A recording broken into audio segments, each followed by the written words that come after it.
Hello, everyone, and welcome to another Baxter Student Ambassador Program webinar. Presenting for us this time is Katherine Lowe of Ryerson University. Hi, Katherine, how are you? I'm great. How are you? I'm good, thanks. Now, before we get started, I'd like to quickly introduce some of the people attending today's webinar. Tom Griffin at Ryerson is tuning in. Someone from the Israel Government Tourist Office will be viewing the webinar as well. And here at Baxter, we have Wendy McClung, Emily McClung, Ashley Rochford, and I'm Dan McDonald. And for anyone signed in via computer today, if you have any questions during the webinar, just type them into either the chat box or the Q&A box. Okay, Katherine, if you'd like to go ahead and share your screen, you can start whenever you're ready. All right, perfect. Good afternoon, everyone. Thank you, Baxter Travel Media, for giving me this opportunity. And to everyone tuning in today, I really appreciate you taking the time to be here. What if I told you that there was a country where you could go skiing atop snowy peaks in the north and within a 6-hour drive, be at its most southern tip, scuba diving in the sea? Where people can go to the beach all year round and feast on some of the world's richest flavors?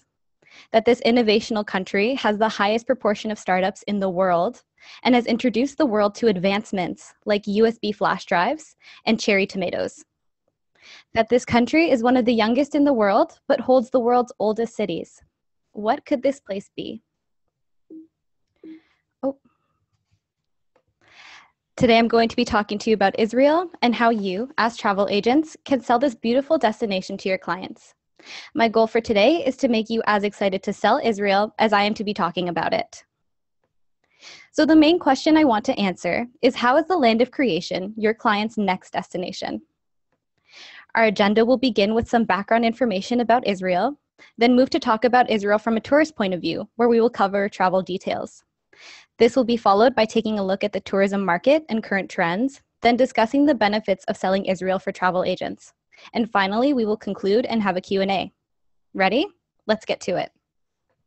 About Israel. So the first thing we'll need to know is where Israel is located. Well, we can see it here pinpointed on a map. However, if we zoom in closer, we can see that it rests in the Middle East, at the junction of Europe, Asia, and Africa. Israel lies along the eastern coastline of the Mediterranean Sea and encompasses illustrious bodies of water like the Dead Sea, Sea of Galilee, and Red Sea. As implied earlier, this country is very small, taking up 1/10 of 1% of the Middle East region, and measures 424 kilometers from north to south. It also has 273 kilometers of beautiful beaches. Its capital city is Jerusalem, and the official languages are Hebrew and Arabic. However, English is widely spoken, and virtually all signage in the country is translated into English. The currency used is the Israeli new shekel, and their climate, they experience warm spring and fall seasons, wet winters, and dry, sizzling summers. Now for a short and sweet history lesson. Israel is called the land of creation because it is the cradle of Jewish, Christian, and Muslim faiths. Despite the country only being 68 years old, celebrating its 68th Independence Day last May, it holds the world's oldest cities like Beersheba and Akko. As mentioned earlier, Israel today is a very innovative country, and it offers its visitors beautiful sights, delicious food, and unique experiences. Now let's take a tourist point of view. One of the first things they'll want to know is how to get there. Two airlines that provide direct flights from Canada to Israel are Canada's national airline, Air Canada, and Israel's national airline, El Al. Something important to note, since Canadian travelers may be unfamiliar with El Al, is that it is one of the safest airlines in the world because of its meticulous attention to detail when it comes to security. It also does not provide flights arriving or departing Tel Aviv on the Shabbat, consisting of Friday evening and Saturday. A direct flight from Toronto is approximately 10.5 hours. Other airlines that provide connecting flights to Israel are Air Transat, Lufthansa, Turkish Airlines, LOT Airlines, and Austrian Airlines. Prices vary depending on the time of the year, and while travelers can experience the best weather during the spring and fall, peak tourist season includes the summer months between June and early September. Canadian travelers would fly into Ben Gurion Airport in Tel Aviv, which is Israel's only international airport at the moment. As seen on this slide, the airport is within reasonable driving distance from major tourist cities and sites like Tel Aviv, Jerusalem, Haifa, Tiberias, which is located in what's known as the Dead Sea region, and Eilat. So now we're going to look at accommodation options when traveling to Israel. Luckily for both travelers and travel agents, there are many options. Starting off by looking at luxury options, world-renowned operators like Starwood Hotels and Resorts operates in Israel. Starwood has 2 luxury hotels in Israel, the Sheraton Tel Aviv and the Elma Arts Complex in Zichron Yaakov. Starwood is also planning on opening a W Hotel in Tel Aviv this October. Boutique hotels are having a moment in the spotlight in Israel right now, and Tel Aviv is leading this trend. An example of a property there is the Norman.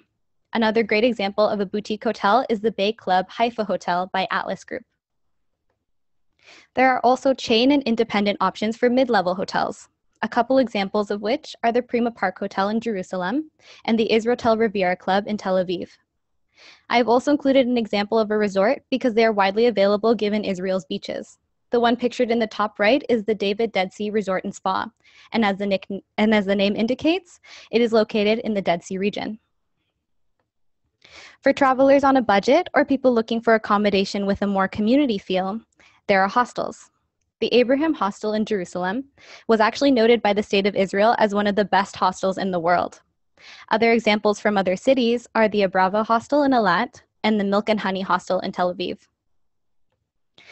Now that we have covered traditional accommodation options, I'd like to point out that Israel also offers some truly unique hospitality experiences. Travelers can camp in the desert, stay in a zimurim or kibbutz. Zimurims are vacation cabins typically located in villages in the northern and southern parts of Israel. And kibbutzim are also good options for large groups because they tend to consist of small private houses and community buildings built very close together, so they can provide dozens of rooms at one time. These unique accommodation options can be booked the same as other traditional options, either through the hosts themselves or through some kind of travel agency. Also noted on this slide is Airbnb. With the growing impact of the sharing economy on the hospitality and tourism industry, it's important to note what is made available through these channels. Airbnb provides accommodation from as low as 13 Canadian dollars to as high as over 1,500, and are mostly concentrated in the cities outlined earlier, like Jerusalem, Tel Aviv, Tiberias, and Eilat. Israel has something to offer for a variety of travelers, such as the religious pilgrim, who is either looking for enlightenment, looking to learn about their own faith, or really interested in the religious aspect of history and wants to seek it out. This type of traveler is also the largest and fastest growing for Canadian travelers to Israel.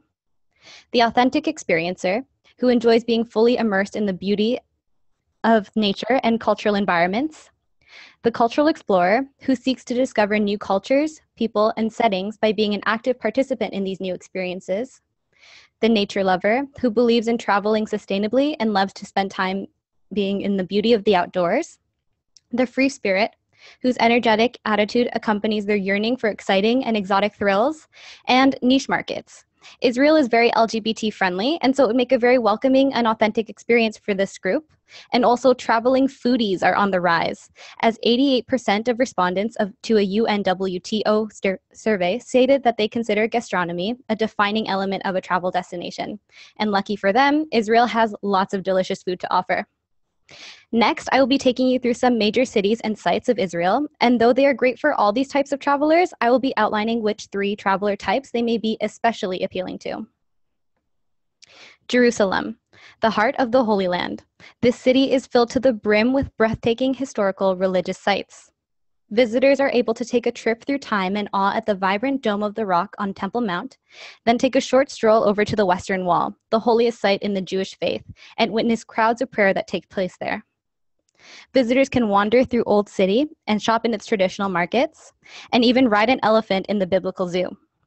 After working up an appetite, I'd recommend visiting the iconic Machane Yehuda market to dine on fresh must-have dishes like falafel, hummus, and finish off with warm breaded desserts.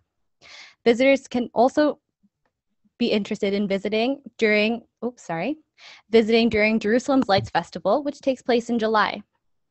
Next, we have Cosmopolitan Tel Aviv, which is a hub for a lot of Israel's modern innovation. Visitors can take an experience of modern art and architecture at the Tel Aviv Museum of Art, then take in the beautiful beach located right by the bustling city, and end their day by partying in Tel Aviv's lively nightlife. While traveling around the city, visitors can take their time as they pass and admire the beautiful street art covering Tel Aviv's structures. Tel Aviv is a leader in Israel's culinary scene and offers a variety of flavorful vegan food options. Visitors can feast on sabich, which is a pita stuffed with fried eggplant, hummus, tahini, Israeli salad, and pickled vegetables. Tel Aviv also hosts Israel's Pride Parade in June to celebrate their colorful LGBT community, which may attract visitors to come at this time. The sunny seaport of Haifa is a great place to spend a day or two enjoying an independent or free tour of the lush Baha'i Gardens. Take in views from atop the city by taking a cable car up Mount Carmel and relax at the beach. As far as culinary experiences go, Haifa has some amazing street food options. Haifa depicts Israel's cultural richness in a relaxed setting for visitors. Baha'i faith surrounds the virtue of unity, which makes sense as Haifa is the most multi-ethnic city in Israel, home to Jews, Christians, Muslims, Sunnis, Shias, Druze, and of course, Baha'is.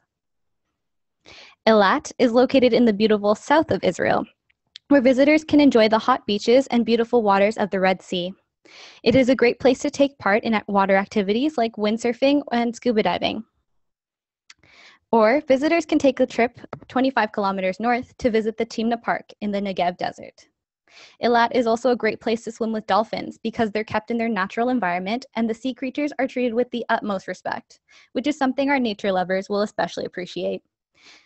Now, with Eilat being covered in sun and sand, it only feels right to indulge in some delicious seafood served at the local restaurants. Now for some excursions that every traveler should make an effort to add into their itinerary. Nazareth is a must-see for the religious pilgrim, especially because of its significance as Jesus' boyhood home. It also offers a lot of beautiful architecture and history in Nazareth's old city. The David Falls in En Gedi was once called heaven on earth for its natural beauty by Egyptian Queen Cleopatra. And Israel also currently has 5 wine regions throughout the country, which have really developed over the last 20 years, making this an appealing day trip or possibly a tour of its own for those looking for a culinary experience or have a passion for wine. The Dead Sea, with banks 400 meters below sea level, is the lowest point on dry land. It is world-renowned for its hypersaline water, which causes swimmers to effortlessly stay afloat, and also for its mineral-rich mud, which has therapeutic and cosmetic benefits. One of the world's oldest cities, Akko, dates back 4,000 years and still holds much of its history, especially that of the medieval crusade. The Sea of Galilee, which is Israel's largest freshwater lake, is a must-see for the historical richness in its harbors and religious significance, as this is where Jesus was said to have walked on water. Now let's cover some frequently asked questions travelers have about Israel that you may need to assist your clients with. First, is it a safe place to visit? Absolutely. Israel is one of the most technologically advanced countries in the world, and as a result has implemented effective security practices to ensure the safety of locals and tourists. As with most destinations, remember to be aware of your surroundings. Do tourists need a visa to enter Israel? Visitors staying for less than 3 months don't need a visa. However, something different that is done in Israel is that international visitors arriving in Ben Gurion receive an entry card instead of an entry stamp on their passport, which you need to keep for when you leave. Are major credit cards accepted there?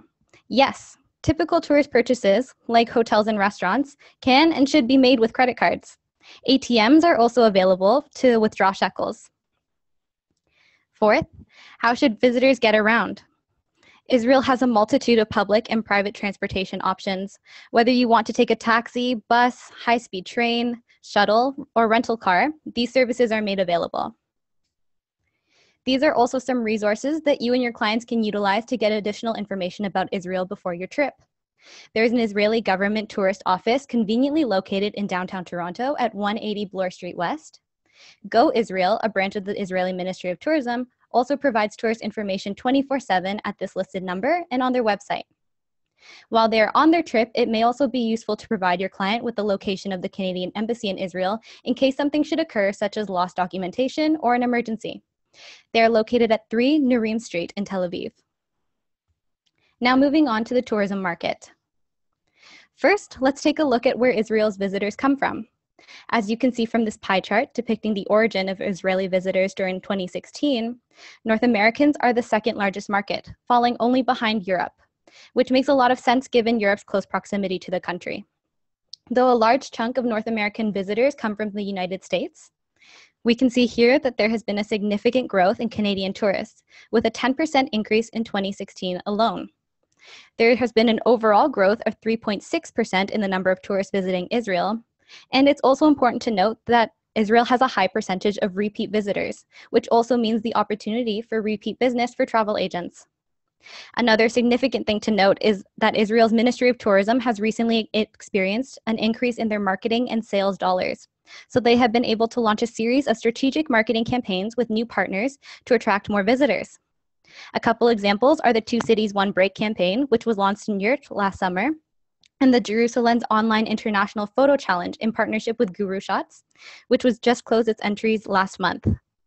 Yavin Levin, Israeli Minister of Tourism, shows his support of forming international partnerships, as he says, "I will continue to promote the Ministry of Tourism's activity with international strategic partners so that the tourism market in Israel continues to develop and prosper." With that being said, let's move on to travel agent benefits. By becoming a supplier for the growing demand for traveling to Israel, there is an opportunity for travel agents to make more money by selling tours there. First, there is an overlapping market of users of travel agents and Canadian travelers to Israel, which is groups. For example, religious groups may be more inclined to book through travel agents because of their enhanced capability to find the best travel solutions for a larger number of travelers.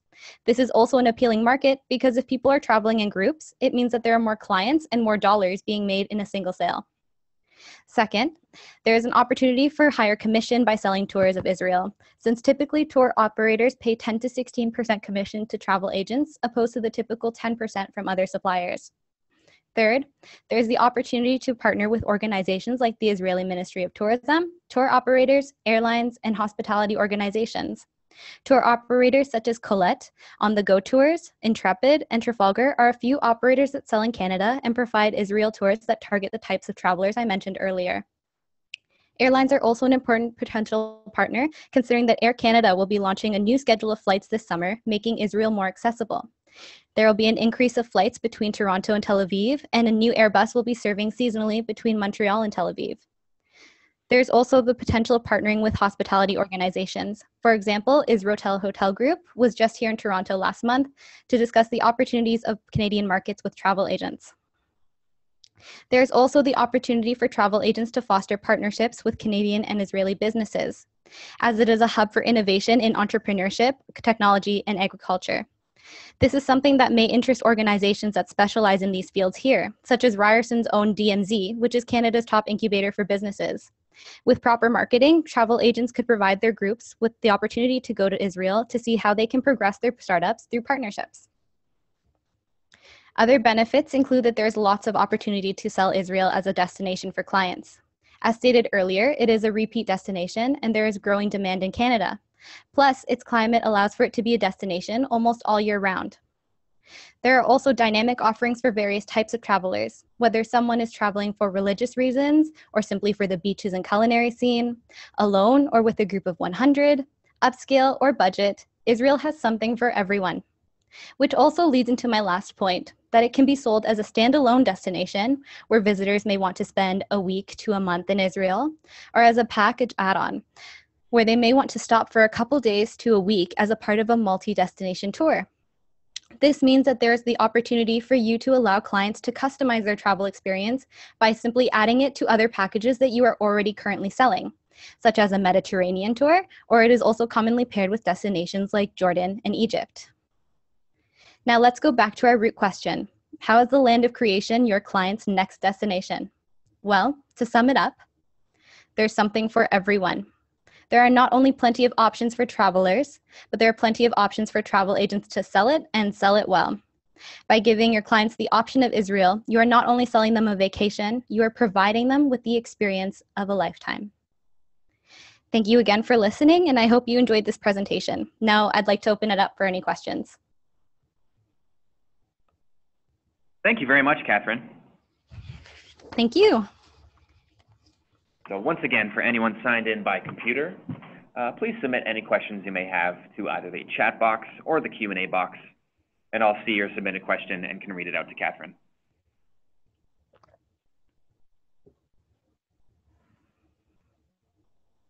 Wendy here at Baxter has a question. Here you go. Hi, Catherine. Great presentation. Thank you. One thing I was wondering, when you spoke of accommodation, you mentioned Airbnb. Would a travel agent get commission on that, do you know? Travel agent would get permission to sell off of Airbnb?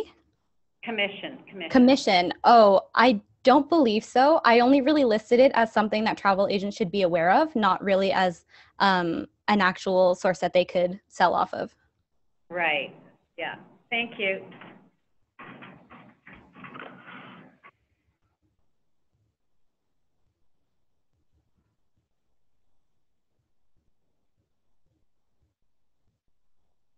Well, thanks for that, and we will allow another minute or two for questions to be submitted. Yeah, of course.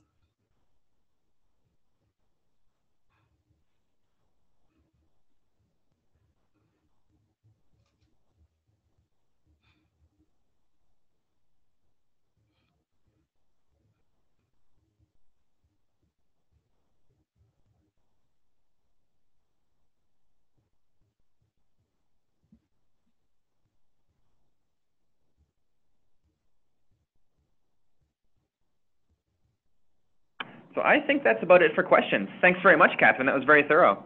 Thank you. Thanks for having me. Yeah, and I'd also like to thank everyone else that tuned into the webinar today. And Catherine, have a fantastic day, and we'll be in touch. You too. Have a good one. All right, take care. You too.